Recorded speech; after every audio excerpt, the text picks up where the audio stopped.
আসসালামু আলাইকুম। আজকে আমরা আসছি বৌদ্ধ মন্দিরে কুমিল্লা।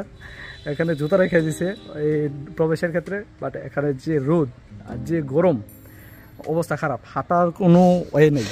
এখানে অনেক অনেক তাপমাত্রা। আজকের এই ভিডিওতে আমি আপনাদেরকে নিয়ে যাব কুমিল্লার নবশালবন বৌদ্ধ বিহারে।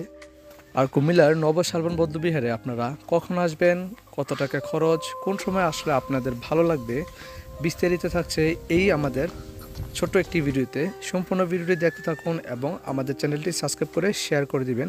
সম্পূর্ণ মন্দিরটাই নানা রকম শৈল্পিক কারুকার্যে গঠিত। 2014 সালের 15 আগস্ট এই চমৎকার মূর্তিটি স্থাপন করা হয়। এই মন্দিরটির চারপাশে 4টি সিঁড়ি পেয়ে যাবেন, যে কোনো দিক দিয়ে আপনারা উপরে উঠতে পারবেন। মন্দিরটির প্রত্যেকটা কাজ খুব নিখুঁতভাবে কারুকার্য করে নির্মাণ করা হয়েছে।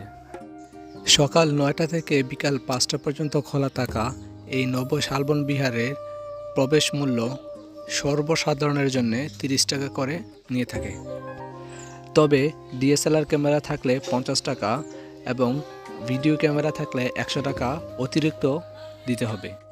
নবশালবন বৌদ্ধবিহার বৌদ্ধদের পবিত্র উপাসনালয়, তাই অবশ্যই বাপ গম্বুজের পাশাপাশি শালীনতা বজায় রাখবেন। আশেপাশের পরিবেশ যথাসম্ভব পরিষ্কার পরিচ্ছন্নতা রাখবেন। আর প্রবেশের ক্ষেত্রে আপনাদের জুতো খুলে খালি পেয়ে প্রবেশ করতে হবে।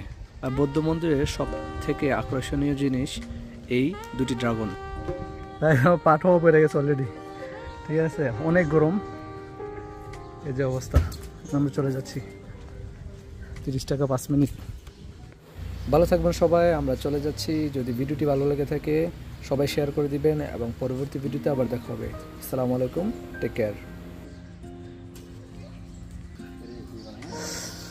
আরে বাবা, এত গরম কে ভাই? পানি টানি দেন একটু নিচে।